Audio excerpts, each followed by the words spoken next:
जय श्रीकृष्ण, राधे राधे. पुन्हा एकदा घेऊन आली आहे नवीन हेल्थ टिप्स. तर चला मग आजच्या व्हिडिओला सुरुवात करूया. मनुका खाल्ल्यामुळे चेहऱ्यावर चांगली चमक येते. अपचन होत असेल तर कच्चे सलगम खावे. हे खाल्ल्याने रोगप्रतिकारक शक्ती मजबूत होते. रात्री लवकर झोपून सकाळी लवकर उठावे. यामुळे तुमच्या शरीराची ताकद कायम टिकून राहील. रात्री झोपण्यापूर्वी काही मनुके पाण्यात भिजत ठेवा आणि सकाळी उठल्यानंतर रिकाम्या पोटी मनुके खा आणि ते पाणी सुद्धा प्या. असे काही दिवस सतत केल्याने तुमची मूळ व्याधीची समस्या दूर होईल. काळ्या मनुक्यामध्ये भरपूर लोह असते. ते खाल्ल्याने केस गळती थांबते आणि आतडी देखील शुद्ध होतात. बदामाचे तेल लावल्याने मेंदू हा मजबूत होतो. खूप गरम कॉफी किंवा चहा पिल्याने पोटातील नसा आकुंचन पावतात. कांद्यासोबत दुधाचे सेवन कधीही करू नका. हे शरीरामध्ये विषासारखे काम करते. दूध आणि कांदा एकत्र खाल्ल्याने त्वचेचे अनेक आजारही होऊ शकतात. दुधासोबत आंबट किंवा लिंबू खाऊ नये. ते खूप हानिकारक असते. दोन्ही एकत्र खाल्ल्याने ॲसिडिटी होण्याची शक्यता असते. दिवसा कधीही बसताना पाठीचा पोश्चर बरोबर ठेवावा. यामुळे पाठदुखीची समस्या होणार नाही. खाण्यापिण्याच्या कोणत्याही गोष्टी जास्त गरम असल्यास प्लास्टिकच्या कोणत्याही भांड्यात ठेवू नका, कारण त्यामुळे कॅन्सर होण्याचा धोका वाढतो. गरम वस्तू टाकल्याने प्लास्टिक हे वितळू लागते, जे आपल्या आरोग्यासाठी खूपच हानिकारक ठरू शकते. जास्त टेन्शन घेतल्यामुळे रक्त घट्ट होते आणि रक्ताच्या ह्या गुठळ्या तयार होतात. यामुळे जास्त टेन्शन घेतल्यामुळे हृदयविकाराचा झटका येतो. कांदा नियमित खाण्याची सवय लावा. यामुळे चेहऱ्यावर सुरकुत्या पडणे बंद होतात.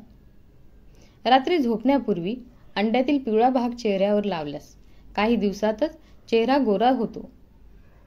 केसांना तिळाचे तेल लावल्यास तुमचे केस कधीही गळणार नाहीत आणि असे केल्याने काही दिवसातच केस वाढू लागतील.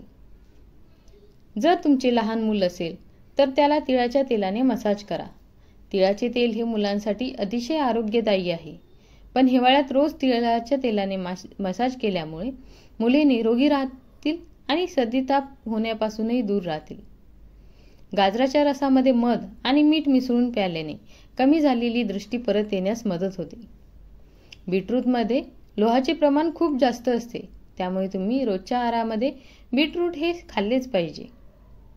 मेहंदी रंग येईपर्यंतच लावावी. मेहंदी जास्त वेळ लावू नये, कारण मेहंदी जर जास्त वेळ केसांमध्ये राहिली तर ती हानिकारक असते.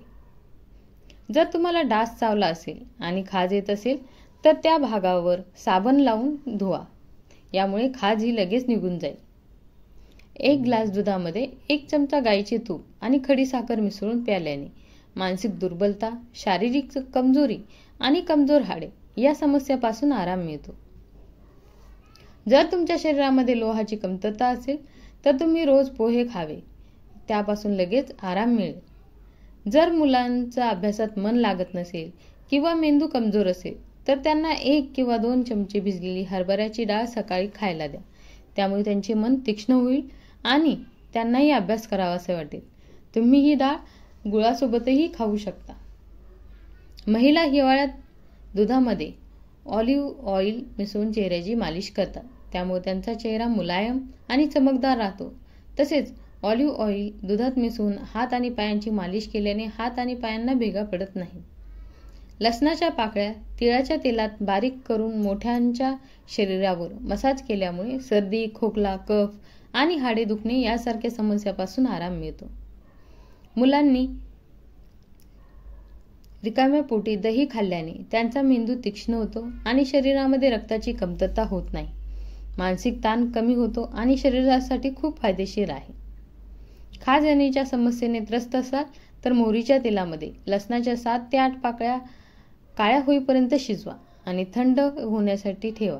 नंतर त्यात थोडेसे मीठ टाकून शरीराची मालिश करा. यामुळे खाज सुटणे बंद होते. जुलाब होत असल्यास चहाची पत्ती 1 चमचा पाण्यात टाकून खाल्ल्याने अतिसारापासून लवकर आराम मिळतो.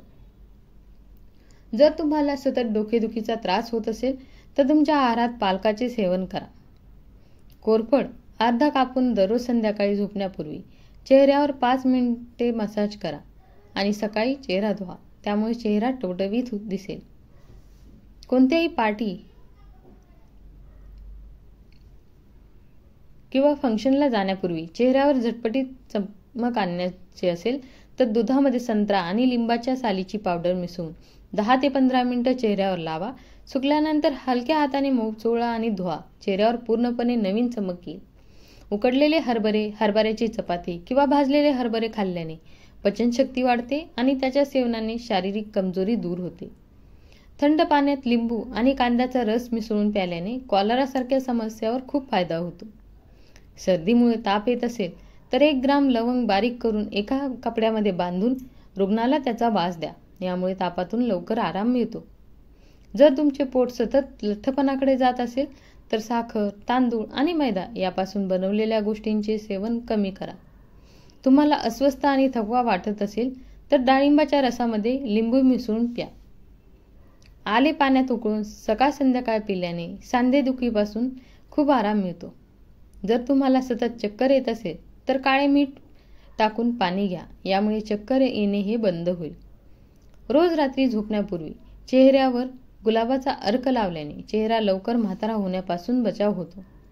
जर तुम्ही रोज वेलचीचे सेवन केले तर त्यामुळे गॅस, ॲसिडिटी, बद्धकोष्ठता आणि पोटदुखीची समस्या उद्भवत नाही. जर तुम्ही वजन कमी करत असाल तर तुमच्या जीवनात ऑलिव्ह ऑइलचा वापर नक्की करा. जर तुम्हाला रात्री झोपताना भीतीदायक स्वप्न पडत असतील तर रोज झोपण्यापूर्वी तुमचा बेड हा नीट स्वच्छ करून झोपा. पोटात सूज येण्याची समस्या असल्यास रिकामे पोटी डाळिंब खा. यामुळे सूज लवकर दूर होईल. जर तुम्हाला ही माहिती आवडली असेल तर व्हिडिओला लाईक नक्की करा आणि व्हिडिओला तुमच्या मित्रमैत्रिणींना शेअर सुद्धा करा. आणि अशीच माहिती घेत राहण्यासाठी आमच्या कल्याणकर मराठी या चॅनलला सबस्क्राईब करायला विसरू नका. आणि देव तुम्हाला तुमच्यावर कृपा करो आणि तुम्हाला निरोगी आयुष्य लाभो. श्री स्वामी समर्थ. राधे.